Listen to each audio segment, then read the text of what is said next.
Alright guys, welcome back. So today we'll be taking a look at the SH Figuarts Roronoa Zoro, and this is the Romance Dawn version. Um, really wanted to add this one to the collection to go with the Luffy and Nami I have there. I do have Sanji on pre-order and also Usopp, so we'll be super excited to get those next year as well.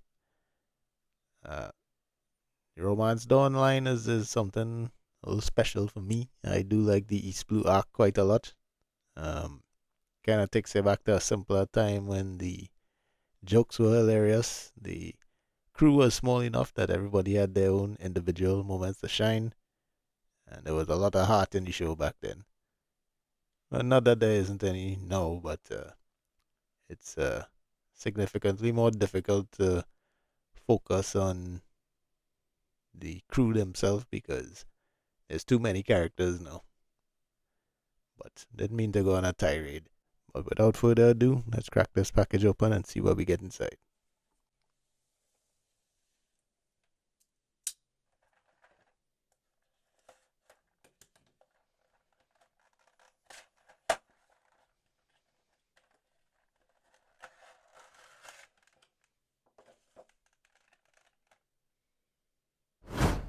Alright, so let's take a closer look at Zoro.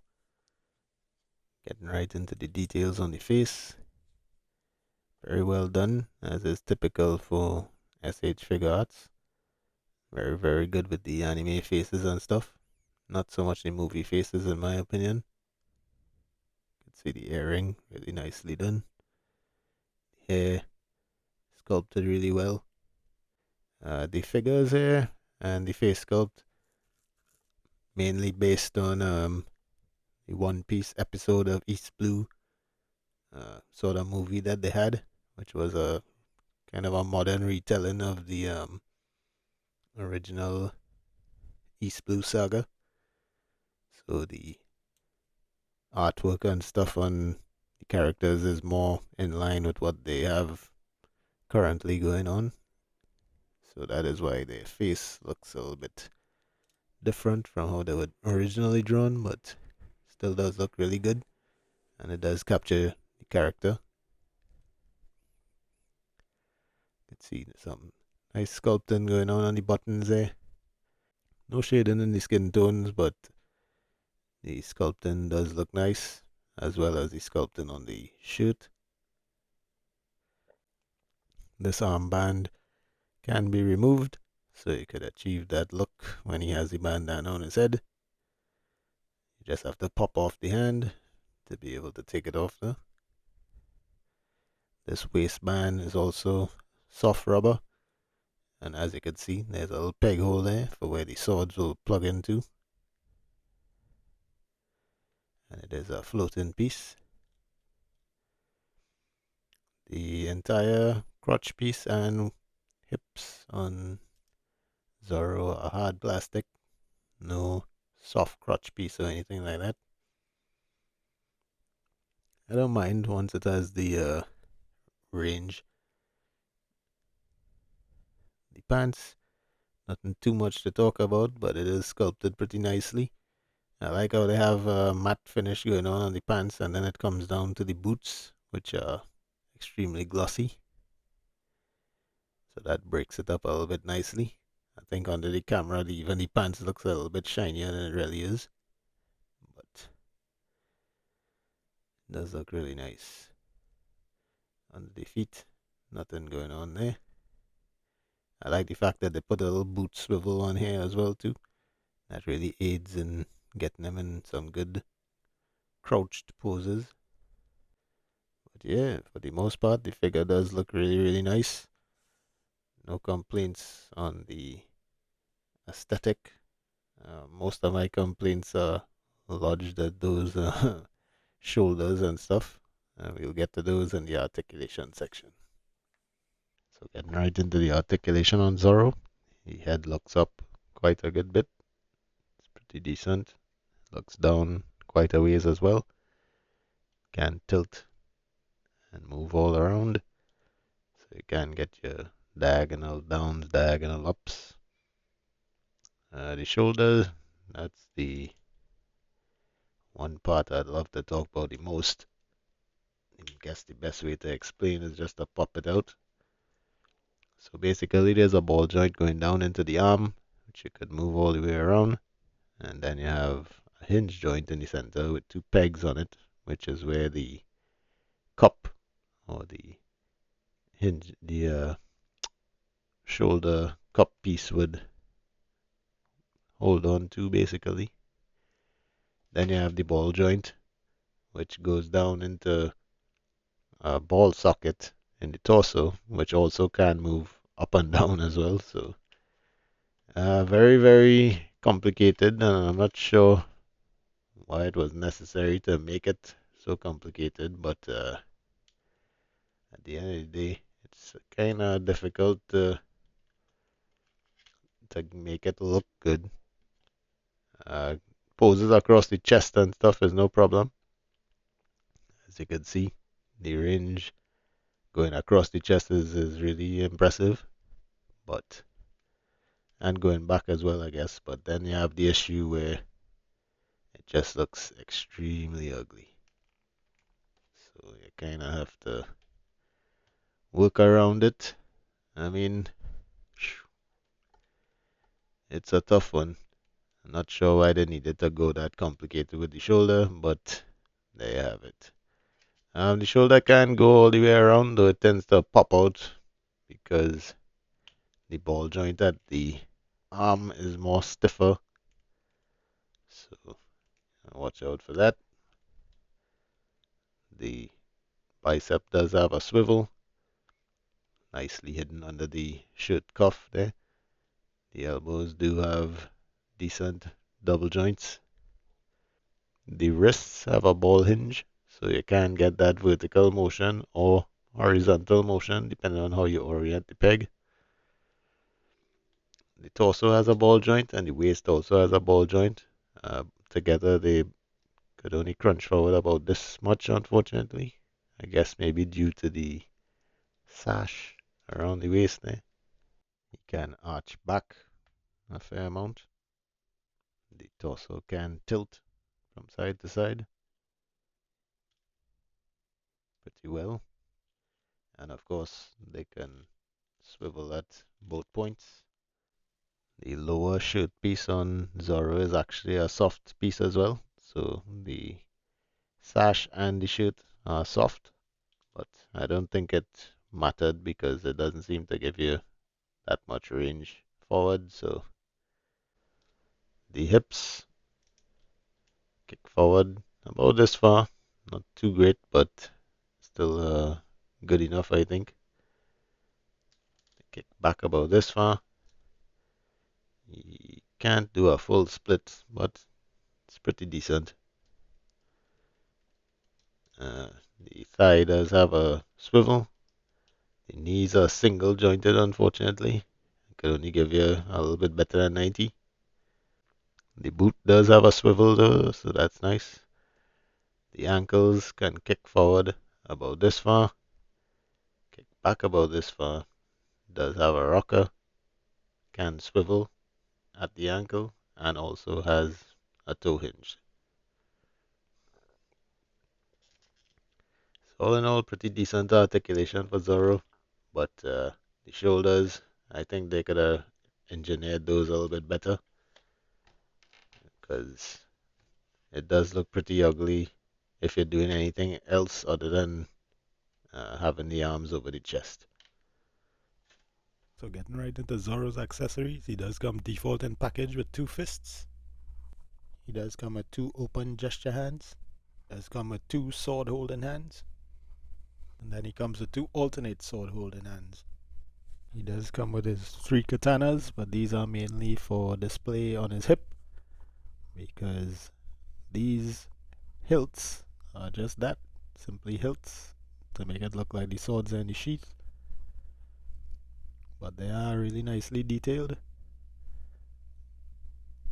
and pretty much identical to the swords we'll be taking a look at soon. The swords are held together by this green band, which could also be pegged into his sash like this. That does look really cool. Of course, it can be rotated and angled, however.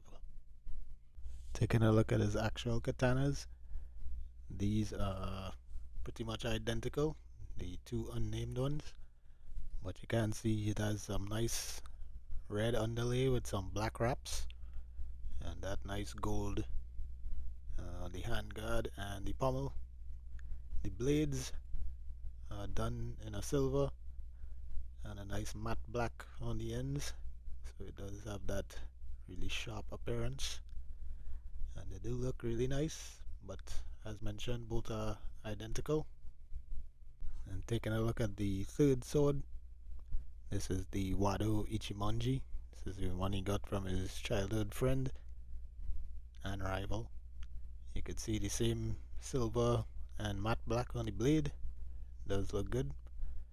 The handguard and pommel are both a similar gold like the other two, except now you have a grey underlay with white wraps, and you will notice two grooves on either side of the handle, and that is to put in his mouth, but we'll take a look at that later on. And he does hold on to either of the swords very well with either the regular grip in hand or the alternate grip in hand, which is more useful for doing reverse grips. Another thing I noticed is that the Wado Ichimonji's sheath could actually be slid forward. I tried doing that with the other two, but they don't move at all. So you can get him in a nice quick draw pose. So Zoro does come with 3 different faceplates. He comes default in package with the stern face. He does come with a laughing faceplate, something Zoro used to do quite a bit back in the day, but not so much now. And then he comes with the classic One Piece comically pissed off face. To change out any of the faceplates, you simply pull from the chin, and the faceplate will come out, and you'll see 2 pegs at the top and a rectangular peg at the center. So you take the faceplate here once, you sort of get it under the bangs and push it in, and that's it. In addition to this default head sculpt, Zoro also comes with an alternate head sculpt. Simply pop off this one, make sure the peg is straight on, and pop it right on. And this head sculpt is pretty much when Zoro gets serious. The mouth is open, and that is to facilitate holding on to the sword, which we mentioned before.